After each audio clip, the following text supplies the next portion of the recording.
Bulletin का आगाज करेंगे इस खबर के साथ कि आईसीसी वर्ल्ड कप 2023 में पाक भारत टाकरा जारी। दोनों मुल्कों में शायकीन क्रिकेट मैच देखने में मसरूफ। वहीं कराची के मुख्तलिफ मकामात में बड़ी स्क्रीन लगाकर शहरियों को मैच दिखाने का एहतमाम किया गया है। क्रिकेट का मुकाबला भारत और पाकिस्तान का जो है वो आज खेला जा रहा है कि ग्राउंड में। इसके साथ साथ जो है वो रवायती हरीफ टीमें जो हैं वो मैच खेल भी रही हैं और दूसरी जानिब इंडिया ने जो है वो टॉस जीतकर बॉलिंग का फैसला किया, जबकि पाकिस्तान जो है वो बैटिंग कर रही है। क्रिकेट के शायकीन की बात करें तो जहाँ बच्चे, नौजवान और इसके साथ साथ जो है वो तलबा और तालबात हैं, वहीं ओल्ड एज होम के जो है वो अफराद भी जो हैं वो जो ज़हनी तौर पर माजूर होते हैं, उन अफराद को भी जो है वो पुरजोश देखा जा सकता है कि वो भी इस वक्त मैच एंजॉय कर। इसी और से बात करते हैं, हमारे साथ अफराद मौजूद भी हैं। जी मुझे बताइए कि क्रिकेट के हवाले से बताइए कि किसको सपोर्ट कर रहे हैं आप आज? पाकिस्तान को। क्या वजह है पाकिस्तान को सपोर्ट करने? हम तो खुद पाकिस्तानी इस वजह से। तो कौन सा प्लेयर आपका फेवरेट है? इमाम भी अच्छा है, फ़खर जमान भी अच्छा है, बाबर आजम भी अच्छा है, शाहिन अफरीदी भी अच्छा है। क्या लगता है आज का मैच कौन जीतेगा, पाकिस्तान या इंडिया? देखते हैं, अभी तो शुरू है, पाकिस्तान की ज़्यादा चांसेस है। अच्छा, तो आपने इनकी परफॉर्मेंस देख भी रहे हैं आप इस मैच इस वक्त, तो क्या लगता है कि पाकिस्तान जीत जाएगा आज? नहीं, वो तो परफॉर्मेंस देनी होगी, अच्छा खेले जो, मतलब पाकिस्तान ने पहले बैटिंग की है, इस वजह से देखते हैं अभी स्कोर कितना पहुँचाते हैं। फिर इंडिया की बैटिंग बॉलिंग देखनी पड़ेगी। जी बिल्कुल, परफॉर्मेंस देख रहे हैं और अंदाज़ा लगा रहे हैं कि कौन जीतेगा। आप बताइए कि मुझे कि किसको सपोर्ट कर रहे हैं? ज़ाहिर सी बात है पाकिस्तानी है, पाकिस्तान टीम को सपोर्ट करेंगे। हमारी टीम ये है कि बिल्कुल जो है ना एक आउट होता है लेन लग जाती है लोगों की।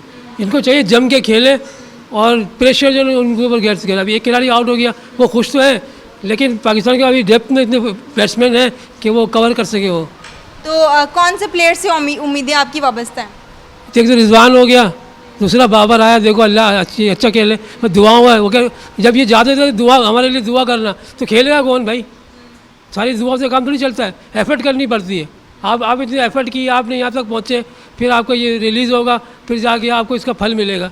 तो यही हमारे यहाँ पाकिस्तान में ये है कि ये लोग बिल्कुल अगर एक आउट होगा तो लेन लग जाती है लोगों की। इनको चाहिए कि प्रेशर उनके ऊपर गुरु करे। जी बिल्कुल, शायकीन पुरजोश हैं। कहना इनका यही कहना है कि अगर ये हिम्मत से खेलते रहें तो ज़रूर आज पाकिस्तान जो है वो जीतेगा और भारत को जो है वो आज शिकस्त का सामना करना पड़ेगा। और इसके साथ साथ इनका यही कि फ़खर ज़मान के साथ, बाबर आजम के साथ जो है वो उम्मीदें वाबस्ता हैं इनकी, और पाकिस्तान जो है वो। सबा परवेज़ हमें अपडेट कर रही हैं। बुलेटिन में आगे बढ़ें और आपको बताएं कि ज़िला मलीर में लैंड माफिया के खिलाफ ऑपरेशन की तैयारियां। 5 असिस्टेंट कमिश्नर्स ऑपरेशन की क़यादत करेंगे। हर सब डिवीज़न का असिस्टेंट कमिश्नर ऑपरेशन का जिम्मेदार होगा। डायरेक्टर एंटी इंक्रोचमेंट की ज़रिए सदारत इजलास में असिस्टेंट कमिश्नर्स ने तफसीलात से आगाह कर दिया। तफसीलात जानेंगे, आजिज़ जमाली हमारे साथ मौजूद हैं। आजिज़ बताइएगा। जी देखिए, डायरेक्टर एंटी इंक्रोचमेंट फोर्स के बकौल कि कराची की इंतज़ामिया ने ठान ली है कि अब लैंड ग्रैबर्स को नहीं छोड़ा जाएगा। लैंड ग्रैबर्स के ख़िलाफ़ ऑपरेशन की मुकम्मल तैयारियां हैं। 5 असिस्टेंट कमिश्नरों का एक इजलास हुआ है जिसमें ज़िला मलीर से जो ऑपरेशन शुरू किया जा रहा है मंगल के रोज़, उनमें तमाम सब डिवीज़न्स के असिस्टेंट कमिश्नर्स को अपने अपने इलाकों के नक्शे और दीगर तमाम तफसीलात फ़राहम की गई हैं। असिस्टेंट कमिश्नर्स ने इस खदशे का इजहार किया है कि बाज़ इलाकों में मज़ाहमत हो सकती है, चूँकि सरकारी इराज़ी पर अरबों रुपए की सरकारी इराज़ी पर बासर लैंड ग्रैबर्स का कब्ज़ा है, तो मज़ाहमत हो सकती है। इसी वजह से इस ऑपरेशन में रेंजर्स को शामिल किया गया है और रेंजर्स के तकरीबन 3 विंग कमांडर्स को ख़त लिखा गया है। यानी रेंजर्स के 3 अलग अलग कमांडर्स को ख़त लिखा गया है कि बड़े पैमाने पे रेंजर्स भी इस ऑपरेशन में शामिल होगी। मीडिया के हवाले से हमने मालूमात ली है तो बाकायदा मीडिया को भी इस ऑपरेशन में शामिल किया जाएगा, उनको बताया जाएगा कि किन किन इलाकों में ये ऑपरेशन किस वक्त शुरू होगा। वैसे सुबह का टाइम दिया गया है मुराद मेमन से सुबह 10 बजे तमाम फोर्सेस को, पुलिस को, तमाम मशीनरी को असिस्टेंट कमिश्नर के ऑफिस पहुंचने की हिदायत कर दी गई है। तो बहरहाल ये बड़े पैमाने पर तैयारियां हो रही हैं कराची में लैंड ग्रैबर्स के ख़िलाफ़ पहली बार ऑपरेशन का। ये भी मैं आपको बता दूं कि इसका फ़ैसला गुज़श्ता हफ्ते जो इजलास हुआ था वज़ीर आला हाउस में सिंध एपेक्स कमेटी का इजलास में आर्मी चीफ़ ने भी शिरकत की थी।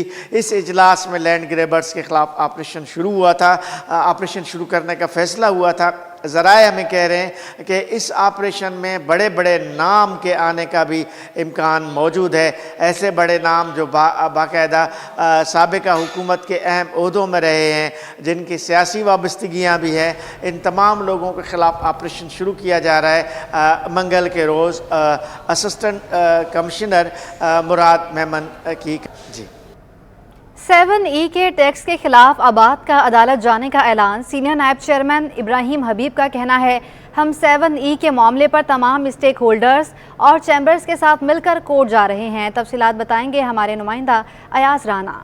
जी बिल्कुल, जहाँ कहा जा रहा है कि जो तामीराती शोबा है उसके अंदर जो सबसे बड़ा मसला है वो 7E को करार दिया जा रहा है। वहाँ जहाँ हम ये देख रहे हैं कि तामीराती शोबे एक सुस्त रवि का शिकार है, उसके अंदर वो लेन देन के मामलात हों या उसकी तामीरात का मसला हो, तो उसको लेते हुए इस वक्त आबाद का एक वाज़ेह मौक़िफ़ रहा है कि वो 7E के मामलात के ऊपर इस वक्त जो FBR की जानिब से जो ये कदगन लगाई गई है उसके लिए जो है वो बहुत सारे पंजाब में जहाँ रिलीफ मिल चुका है, लेकिन इस वक्त सिंध में जो आबाद के जो मेम्बरान हैं वो इस वक्त क्या मौक़िफ़ रखते हैं उसको जानने के लिए इस वक्त मेरे साथ सीनियर वाइस चेयरमैन जो है वो मौजूद हैं, उन्हीं से जानते हैं। 7E वो मामला है कि मैंने जैसे फरमाया कि जिस दिन हमने अपना चार्ज संभाला आबाद में, तो इत्तेफाकन हमारा टकराव चीफ़ कमिश्नर इनकम टैक्स से ही हुआ और हमने उनको बताया कि ये सेक्टर बैठ रहा है। एक 7E के चक्कर में आपने लोगों का प्रॉपर्टी का लेने देने का मामला ही ख़त्म हो गया है। इसमें परेशान आबाद के अलावा पूरे कराची में, पूरे पाकिस्तान में रियल्टर्स, आपका क्लिफ्टन डिफेंस एसोसिएशन, सब लोग परेशान हैं अब।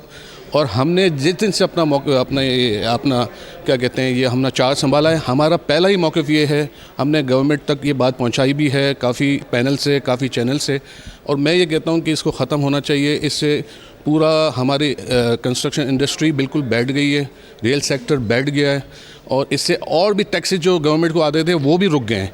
मैंने एक प्रोजेक्ट प्लॉट लिया और मैं इस पर प्रोजेक्ट कर रहा हूँ, डेफिनेट उस पर इंडस्ट्री है, लेकिन अगर मैंने कुछ और प्रॉपर्टी लेनी है, जैसे कोई वाइफ के नाम है, कोई बच्चों के नाम है, तो उस पर टैक्स लग रहा है। तो ये बात अब मैं हर प्रोजेक्ट पे तो इस वक्त कंस्ट्रक्शन नहीं करूँगा ना, लोगों की इन्वेस्टमेंट्स भी हैं और ट्रेडिंग्स भी हैं। मैं तो सबसे ज़्यादा यहाँ हमारे पास तो आके रियल्टर्स और एसोसिएशंस वाले बैठ गए हैं उनका कि उनकी जो ट्रेडिंग थी वो सब बंद हो गई है इस वक्त। तो हम डेफिनेट अपने प्रोजेक्ट्स पे जिस पे हम काम कर रहे हैं उस पे तो रिलीफ है, लेकिन अगर मैंने 10 प्रोजेक्ट लिए तो अभी मैंने 10 पे तो काम नहीं करना ना। और हो सकता है एक प्रोजेक्ट मैंने आज प्लॉट लिया, मैं 5 साल बाद करूँ तो 5 साल तक टैक्स, और ये टैक्स लॉजिकली भी नहीं बनता है। ये हमने काफ़ी हद तक इनको समझाया, अल्लाह इनको समझ दे, इसलिए इससे रियल सेक्टर कंस्ट्रक्शन इंडस्ट्री बैठ रही है। ठीक है, जैसे कि वाइस चेयरमैन हैं और उनका यही है कहना कि अब वो ख़ुद भी जो है तमाम चैम्बर्स के साथ मिलकर जो है वो इसको 7E के मामले को जो है वो हाई कोर्ट, सुप्रीम कोर्ट, जहाँ तक हो सका इसको लेके जाएंगे। और ये एक ऐसा चीज़ है जिसकी वजह से ये तमाम सेक्टर को जो है वो उस वक्त डैमेज दे रहा है, और इसी की वजह से जो है इस वक्त कंस्ट्रक्शन इंडस्ट्री जो है वो इस वक्त बुहाली का शिकार है। जी, बच्चों का अस्पताल पानी से महरूम। सिंध गवर्नमेंट चिल्ड्रन अस्पताल में पानी नापैद हो गया।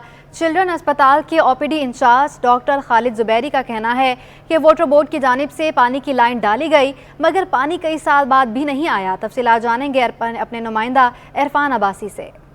आज ही बिल्कुल शहर का दूसरा बड़ा अस्पताल है बच्चों के हवाले से, लेकिन यहाँ पर जो पानी की लाइन है वो सिरे से मौजूद ही नहीं है, जबकि कई सालों से यहाँ पर जो वाटर बोर्ड का मीठा पानी है वो इनको मैसर नहीं है। अस्पताल इंतज़ामिया को इस हवाले से इन्होंने मुतादिद बार तहरीरी दरख्वास्तें भी दी हैं, इसके अलावा भी बड़ी कोशिश करी है, लेकिन यहाँ पर अस्पताल के अंदर जो है वो मीठा पानी पीने के लिए, इस्तेमाल के लिए नहीं है। बच्चों का दूसरा बड़ा अस्पताल है, पानी ना होने से क्या क्या मुश्किलात पेश रहती हैं। मेरे साथ डॉक्टर खालिद जुबैरी साहब मौजूद हैं, इनसे बात करेंगे। डॉक्टर साहब, मुश्किलात तो बहुत होती होंगी, पानी बुनियादी चीज़ें, बच्चों का अस्पताल है, इस हवाले से थोड़ा सा बताइए। देखिए, पानी तो वो चीज़ है कि पानी ज़िंदगी और पानी मौत है, तो पानी के बग़ैर तो कुछ हो ही नहीं सकता ना। और अस्पताल जहाँ के इतने सारे लोग रोज़ आ रहे होते हैं, जा रहे होते हैं, मरीज़ होते हैं, कपड़े धुलने होते हैं, यूटेंसिल्स धुलने होते हैं, मुख्तलिफ़ चीज़ों की सप्लाईज़ का ख्याल करना होता है जिनमें पानी इन्वॉल्व हो, तो वो सब जब भी सफाई का बहुत बड़ा मसला है। अस्पताल का मतलब सफाई ना हो तो फिर तो अस्पताल बेकार है ना। तो पानी का होना तो बहुत ही ज़रूरी है, तो लिहाजा मरीज़ों को ड्रिंकिंग वाटर का बहुत प्रॉब्लम है। बिल्कुल मरीज़ों को पीने का साफ़ पानी हासिल करने में काफ़ी मुश्किलात का सामना करना पड़ता है। इंतज़ामिया अपने तौर पर यहाँ पर टैंकर के ज़रिए पानी डलवाती है, उसकी सप्लाई देती है। उसके अलावा मरीज़ों को भी जो है वो बाज़ औक़ात बाहर से पानी ख़रीदना पड़ता है। तमाम ज़रूरत इस बात की है कि फ़ौरी तौर पर इसका नोटिस लिया जाए, मुताल्लिक़ा इदारे सूरत हाल को समझें और इस शहर के अंदर जो दूसरा बड़ा अस्पताल है बच्चों के हवाले से, यहाँ पर पानी की फराहमी को मुमकिन बनाया जाए। जी, माहिरीन ने मकरान के समंदर में ज़लज़ला आने की सूरत में साहिली इलाकों के सुनामी से मुतासर होने का खदशा जाहिर कर दिया। तफसीलात बताएंगी आइमा खान। मकरान के साहिल समंदर में एक ऐसा सबडिक्शन जोन मौजूद है जिसमें 5 से 6 अशारिया ज़ायद ज़िलज़िले की सूरत में पाकिस्तान की साहिली पट्टी को भी ख़तरा लाहक हो सकता है। इस हवाले से बात करने के लिए हमारे साथ नेशनल सुनामी वार्निंग सेंटर के डायरेक्टर अमीर हैदर साहब मौजूद हैं। सर, बताइएगा कि ये जो सुनामी की वार्निंग दी गई है ये कितनी ख़तरनाक है पाकिस्तान की साहिली पट्टी के लिए और कराची इससे कितना इफेक्टेड हो सकता है? देखिए, हमने वार्निंग नहीं दी है, लेकिन बात ये है कि यहाँ पर एक जो है सबडक्शन जोन जैसे आपने कहा है वो एक छुपा बैठा है, वो किसी वक्त भी फट सकता है और वो हमारे कोस्टल लाइन जो 1100 किलोमीटर है उसको मुतासिर कर सकता है, उसकी आबादी को मुतासिर कर सकता है, उसकी इंफ्रास्ट्रक्चर को मुतासिर कर सकता है। और जैसे हमने एग्जांपल्स देखी इंडोनेशिया की और जापान की, तो उनके तमाम इंफ्रास्ट्रक्चर जो थे वो तबाह हो गए सिर्फ सुनामी की और अर्थ की वजह से। तो इसलिए हमने एक प्रिपरेशन करते हैं, साल में 2 दफ़ा एक ड्रिल करते हैं इंटरनेशनली, जिसमें हमारे सुनामी सर्विस प्रोवाइडर हैं, उनमें इंडोनेशिया है, ऑस्ट्रेलिया है और इंडिया है।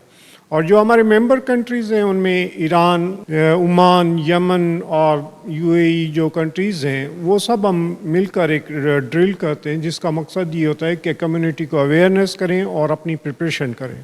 जी बिल्कुल, जैसे कि आपने सुना नेशनल सुनामी वार्निंग सेंटर के डायरेक्टर अमीर हैदर साहब हमारे साथ मौजूद थे और इनका ये कहना था कि 1945 में आने वाले जो सुनामी थी उसका जो ख़तरा है वो अभी भी जो है वो यहाँ पे भी लाहक है। साथ ही साथ इनका ये भी कहना था कि ड्रिल्स होनी चाहिए ताकि जो है लोगों में अवेयरनेस हो सके सुनामी के हवाले से और लोग जो है वो अपने आप को किस तरह से महफूज कर सकते हैं, उसके लिए जो है वो मुख्तलिफ जो है वो ड्रिल साल में 1 से 2 दफ़ा जो है वो लाजमी होनी। बिजली चोरों के खिलाफ सख्त एक्शन, के इलेक्ट्रिक का शहर भर में क्रैकडाउन जारी। तर्जुमान के इलेक्ट्रिक के मुताबिक रवां साल से अब तक 14,000 कुंडे हटाए जा चुके। तर्जुमान के इलेक्ट्रिक के मुताबिक सितंबर में 24,000 बिजली चोरी के वाक़यात की निशानदही हुई। नादहिंदगान और बिजली चोर शहर भर में तकरीबन 40 मिलियन यूनिट्स की बिजली चोरी में मुलविस थे। तर्जुमान के इलेक्ट्रिक के मुताबिक 759 FIRs के जरिए नादहिंदगान से 5 मिलियन रुपए से ज़ायद रकम वसूल की गई। FIRs के इंदराज से पहले 500 से ज़ायद नादहिंदगान ने 192 मिलियन के वाजिबात अदा किए। तर्जुमान के इलेक्ट्रिक के मुताबिक रवां साल के आगाज़ से अब तक 14,000 से ज़ायद कुंडे हटाए गए हैं। एक्सेल लोड के कानून के बायस आटे का बहरान सर उठाने लगा। पाकिस्तान फ्लावर मिल्स एसोसिएशन के साबिक सीनियर नायब चेयरमैन अब्दुल जुनैद कहते हैं कि 3 दिन से बंदरगाहों से माल बरादर गाड़ियां निकल नहीं सकीं। तफसीलात जानेंगे बसीम इफ्तिखार से। आज भी हुकूमत की जानिब से एक्सेल लोड का जो कानून है उस पर अमल दरामद कराने के हवाले से सख्तियाँ की जा रही है और इस हवाले से अब हम देख रहे हैं कि गंदम का बहरान भी जो है वो पैदा होना शुरू हो गया है। इस वक्त मेरे साथ मौजूद हैं अब्दुल जुनैद जो कि साबिक सीनियर वाइस चेयरमैन है Pakistan flour mills association Sindh zone के। इनसे जानते हैं, ये बताएगा कि गंदम का बहरान अब पैदा होना शुरू हो गया, इसकी बुनियादी तौर पर वजूहात क्या है, कितनी मुश्किलात का सामना करना पड़ रहा है फ्लोर मिल्स को और इसका इम्पैक्ट फ्लोर मिल्स पर क्या है? अस्सलाम वालेकुम, बिस्मिल्लाहिर्रहमानिर्रहीम। असल में गंदम का बहरान है नहीं, इसको पैदा किया गया है ना। गंदम वाफिर मिकदार में इंपोर्ट की आई हुई है, लेकिन जो लोड सेल की रिस्ट्रिक्शन है वो भी पार्शली है। जो आउटपुट पोर्ट से हो रहा है उस पर रिस्ट्रिक्शन है, जो पोर्ट में इनपुट हो रही है गाड़ियाँ उस पर कोई वेट लोड सेल की रिस्ट्रिक्शन नहीं है। तो इस वजह से गंदम की डिलीवरी नहीं हो पा रही। इस वक्त मिलें ड्राई हो गई, आप भी यहाँ खड़े हैं, आपको मिल ड्राई नज़र आ रही है।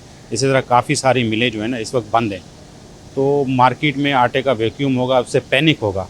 हम नहीं चाहते कि हम रेट को इंक्रीज़ करें, बल्कि हम तो ये चाह रहे हैं कि आटे के रेट कम करें ताकि लोगों को, आवाम को सुकून से सस्ता आटा मिले और वो बेचारे परेशानी से अपनी निकलें।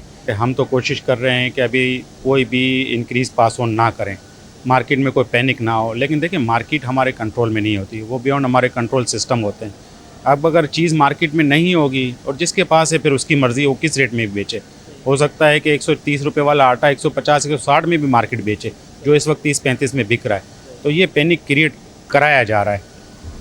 तो ये थे अब्दुल जुनैद, जिनका कहना है कि मसनूई तौर पर इस वक्त बहरान पैदा किया जा रहा है और बिलखुसूस एक्सेल लोड का जो कानून मुतारिफ कराया है, इसकी वजह से मुश्किलात का सामना करना पड़ रहा है। बहुत सी जो फ्लोर मिल्स हैं वो बंद हो गई हैं क्योंकि गंदम की तरसील नहीं हो पाई है। अब्दुल जुनैद की हुकूमत से मुतालबा है कि फ़ौरी तौर पर इस कानून पे नज़रसानी की जाए ताकि मुश्किलात कम हो सकें और शहरियों को बआसानी गंदम की शक्ल में जो आटा है वो दस्तयाब हो सके। जी। अमीर तंजीम इस्लामी शुजाउद्दीन शेख का कहना है कि इसराइल और फ़लस्तीन के मामले पर पाकिस्तान की पॉलिसी वही रहनी चाहिए जो कायद-ए-आज़म मोहम्मद अली जिन्ना ने बनाई थी। बैतुल मुक़द्दस का मसला पूरी उम्मत मुस्लिमा का मसला है। मज़ीद जानिए ताहा मलिक से। जी बिल्कुल, इसराइल की इस वक्त जारी है मस्जिद अल अक्सा पे और फ़लस्तीन पर, उसके हवाले से गुफ्तगू करने के लिए हमारे पास उनसे मज़ीद गुफ्तगू करते हैं। सर मुझे ये बताइएगा कि आप क्या समझते हैं कि पाकिस्तान को जो है इस मामले पर किस तरीके से पॉलिसी मेकिंग करनी चाहिए? देखिए, पाकिस्तान को पॉलिसी मेकिंग के हवाले से 74 साल पुरानी बात बता देते हैं। बानी पाकिस्तान कायद-ए-आज़म ने फरमाया था कि Israel is the illegitimate child of the West. Quaid-e-Azam तो क्लियर थे ना, उस वक्त कोई नून लीग का, पीपल्स पार्टी का, फ़ौज का और आवाम का मसला तो नहीं था ना। तो कायद-ए-आज़म ने पॉलिसी स्टेटमेंट दिया नंबर 1 कि ये नाजायज़ बच्चा है यूरोप का। बाल्फोर डिक्लेरेशन नोट कीजिएगा, 1917 बरतानिया की साजिश और आज अमरीका की पुश बनाई। उस वक्त बरतानिया की साजिश थी कि इन्होंने इसराइलियों को, यहूदियों को कब्ज़ा करने की इजाज़त दी फ़लस्तीन में, नंबर 1। तो कायद-ए-आज़म ने कहा नाजायज़ बच्चा। लियाकत अली ख़ान शुरू में उनको शहीद कर दिया गया। लियाकत अली ख़ान मरहूम गए अमेरिका और अमेरिका में उनको वहाँ के मेज़बान ने, होस्ट ने पेशकश की कि अगर आप इसराइल को कबूल कर लें, जबकि पाकिस्तान अभी नौज़ायदा इसकी विलादत हुई थी ना, नया पाकिस्तान था, बड़े मसाइल थे। उस वक्त पाकिस्तान को ऑफ़र दी गई कि अगर आप इसराइल को कबूल कर लें तो हम आपको बेहतरीन मदद करेंगे। वो दिन है और आज का दिन है। अल्हम्दुलिल्लाह आज भी हमारे पासपोर्ट पर लिखा हुआ है इसराइल के सिवा तमाम मामले, ऐसे लिखा हुआ है ना। तो हमारी डे 1 से पॉलिसी क्लियर है। यही पॉलिसी आज हमारे अफवाज को और हमारे हुक्मरानों को प्रेजेंट करनी चाहिए कि इस नाजायज़ रियासत को कबूल नहीं कर सकते। जालिम रियासतें दुनिया में बहुत हैं मगर ये नाजायज़ तौर पर काबिज़ हुई है, इस चीज़ को हम एक्सेप्ट नहीं कर सकते। इसके लिए कोई नई पॉलिसी बनाने की ज़रूरत नहीं, बस हमारे हुक्मरान और हमारे मुख्तलिफ तबक़ात कायद-ए-आज़म को, लियाकत अली ख़ान मरहूम के स्टेटमेंट्स को देख लें। और एक स्टेटमेंट कायद-ए-आज़म का और भी था कि अगर इसराइल को गड़बड़ फ़लस्तीन में की तो हम पाकिस्तान से जवाब देंगे। मैं तो कहूँगा इसको पॉलिसी बना लें अपनी। शुजाउद्दीन शेख साहब हमारे साथ मौजूद है। इनका कहना था कि जो फ़लस्तीन और इसराइल का मामला है ये पूरी उम्मत मुस्लिमा का मामला है, पूरी उम्मत मुस्लिमा को मिलकर इसके हवाले से जो है पॉलिसी मेकिंग करनी चाहिए। जी।